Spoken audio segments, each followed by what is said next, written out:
the push for impeachment. As our headline, President Trump is promising to release the full transcript of his phone call with the Ukrainian leader today, along with proof that the whistleblower had political bias in favor of a rival candidate to President Trump. But Democrats are unwilling to wait for any evidence. House Speaker Nancy Pelosi says she's moving forward with the official impeachment inquiry into the president. Watch.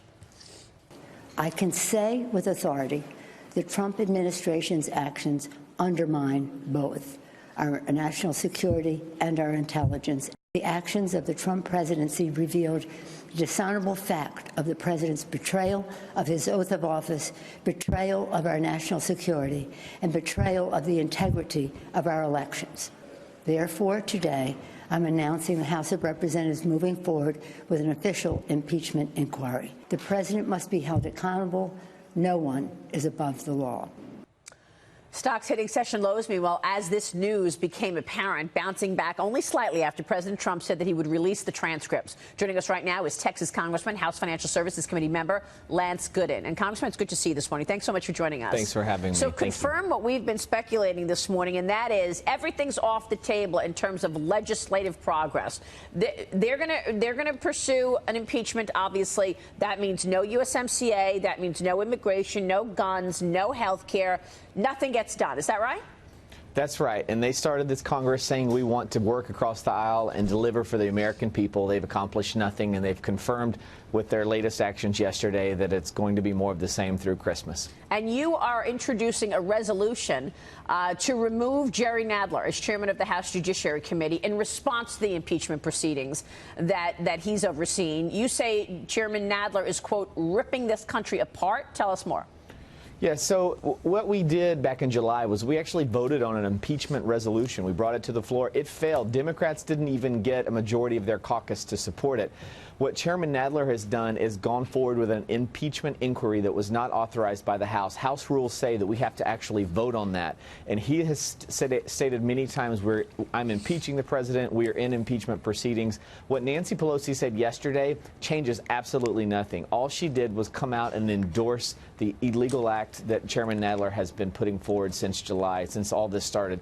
We have to take this up in the full House for this to be a legitimate impeachment inquiry. We haven't done that. Nancy Pelosi is not going to make the 31 Democrats that sit in districts that Trump won 4 years ago actually take that tough vote. They don't care about impeaching because once they impeach, they know he's acquitted in the Senate, if the Senate even takes it up. What they want to do is they want to drag this out and smear the president until the election. Congressman, what happens today when the transcript is released if, in fact, there's nothing in there that indicates that there was any wrongdoing on that phone call? The president has said that. Yesterday, in her comments, Pelosi basically condemned him and called him guilty for betraying us with his actions. So what happens to her position today if, in fact, that transcript comes out and shows there's nothing? You know, I don't know that Nancy Pelosi would have done everything she did yesterday if she had a crystal ball that said that transcript's coming out tomorrow. It makes no sense to me that they jumped the gun on this and that they're not just waiting to see what this transcript and this whistleblower report actually says. But if, in fact, it comes out today, as I suspect it will, as the president has said it will, and it says nothing of material substance, I think you're going to see a lot of head scratching, at least privately, complaining in the Democratic caucus. And I don't know how they'll spin it, but I'm sure they'll find a way. Well, Congressman, this is Kelly Torrance. You had a good point about do they have the votes? I mean, if Nancy Pelosi doesn't think she has the votes to bring the idea, an inquiry for impeachment to the floor, will they have the votes for impeachment? But I was also wondering, would they have the votes to do any of the stuff we've been talking about?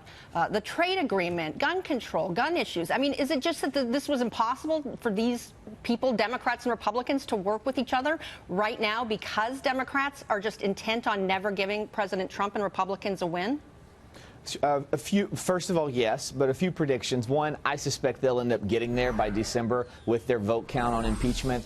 Guns, they never could come to an agreement. USMCA, that's unique because it's the one issue Democrats and Republicans have agreed on. Nancy Pelosi knows there's bipartisan support, but they refuse to deliver a victory to the president. They do not want him claiming victory in any way. So that's especially frustrating, especially to some of these swing district Democrats who needed to go back to their district and deliver a win. The USMCA was one of those issues. So the question is, will voters respond to that? I mean, the House Democrats are expected to meet today to discuss the president's trade deal with Canada and Mexico.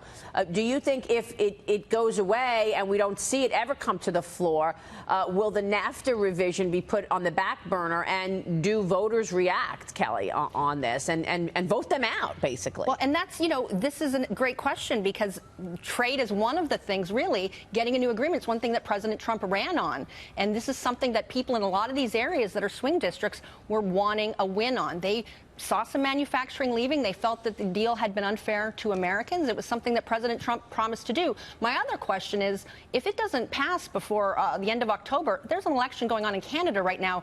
Prime Minister Justin Trudeau is having a little problem there. Yes, he is. He's got some brown face, black face photos that have surfaced. Right. So what happens if he is out? Will the Conservatives win, and perhaps they don't like some of the compromises that Trudeau made to get the deal with Trump and the Mexican? What about that, Congressman? Because Kevin McCarthy's been on this program, the Minority Leader, and he was stressing that he wanted to see USMCA to the floor before the Canada election. So what happens to USMCA once, like, if Justin Trudeau loses, for example?